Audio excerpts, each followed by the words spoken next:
සෝනුත්තර මහරහතන් වහන්සේ ද්‍රෝණයන් ධාතුන් වහන්සේලා තිබිච්ච කරඬුව සියුම් අතක් මවලා ගත්තා. අරගෙන මේ මහා සෑයේ තැන්පත් කරන්නට මහා විහාරයේ පොළවෙන් මතුවුණා. සෝනුත්තර රහත් හිමියෙහි පහළ වුණී ද්‍රෝණක් මුනි ධාතු මහා සෑයට ලැබුණී. සෝකය නැතිවනා රජුන් එහි පැමිණුණී. ලෝකය සතුටු වන පිනට කල් එළඹුණී. ඔන්න ද්‍රෝණයන් මුනි ධාතු බුදුරජාණන් වහන්සේගේ ධාතු ලැබුණා. සක්‍ර දේවේන්ද්‍රයා මණික් කරඬුවක් මවාගෙන ආවා ඒ ධාතුන් වහන්සේලා තැන්පත් කිරීමට.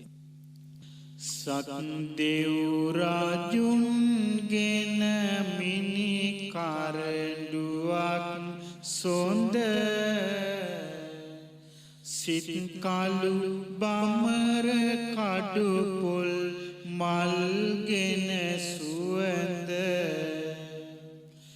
ලස්සන මණික් පළඟක අතුරා නිබඳ ගෞතම බුදු සමිඳුගේ ගුණ කියන සඳ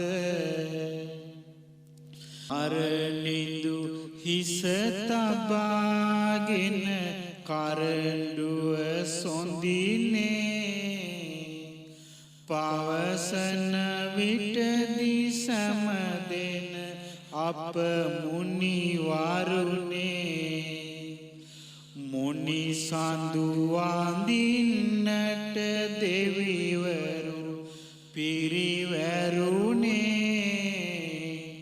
පුද දෙන දේ පෙනුනි දෙවිවරු නොම පෙනුනේ.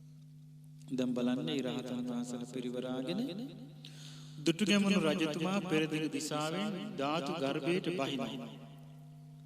බහිනකට උන්වහන්සේ දුටුගැමුණු රජතුමාගේ හිස මත තමයි මේ ධාතුන් වහන්සේලා වැඩ සිටින්නේ. ඊළඟට වෙන්නේ මොකක්ද කියලා බලන්න.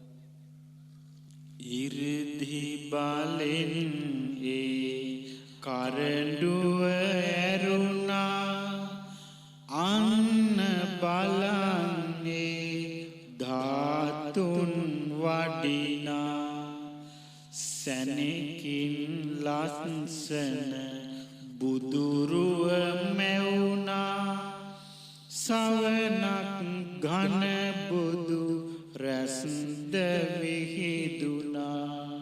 ඉරිදි බලෙන් ධාතු කරඬුව ඇරුණා. ඒ ධාතු වහන්සේලා අහසට පැන නැගලා ලස්සන ශ්‍රී බුද්ධ ශරීරයේ මැවිලා රැස් විහිදෙන්න පටන් ගත්තා. එතකොට දුටුගැමුණු රජුව අධිෂ්ඨාන කරන්නේ මේ ධාතුන් වහන්සේලා දෙවියන්ට මිනිසුන්ට හිතසුව පිණිස වැඩ සිටින බව ඒකාන්ත සත්‍යයි. ඒ නිසා මේ ධාතුන් වහන්සේලා කුසිනාරාවේ සල්රුක් සෙවණේ පිරිනිවන් වැඩි ආකාරයෙන් වැඩ සිටින සීක්වා කියලා.